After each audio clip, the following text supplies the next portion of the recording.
Patuloy na sinisikap na maibalik ang supply ng kuryente para naman sa 1.2 milyong consumer na naapektuhan ng bagyong Tino at Uwan. Ayon kay Energy Undersecretary Felix William Fentebella, mula ito ng unang naitalang 4.8 million na customer na nawalan ng supply ng kuryente.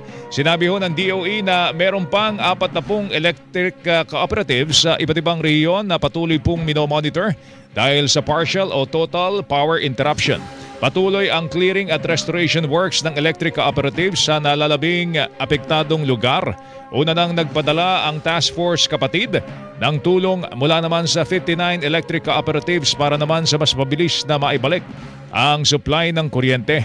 Samantala, iniulat po ng National Electrification Administration o NEA na umabot po sa 185 billion pesos po ang halaga ng pinsala sa mga pasilidad ng electric cooperatives dahil sa bagyong Uwan, habang 83.8 million pesos naman ang dulot na pinsala ng bagyong Tino.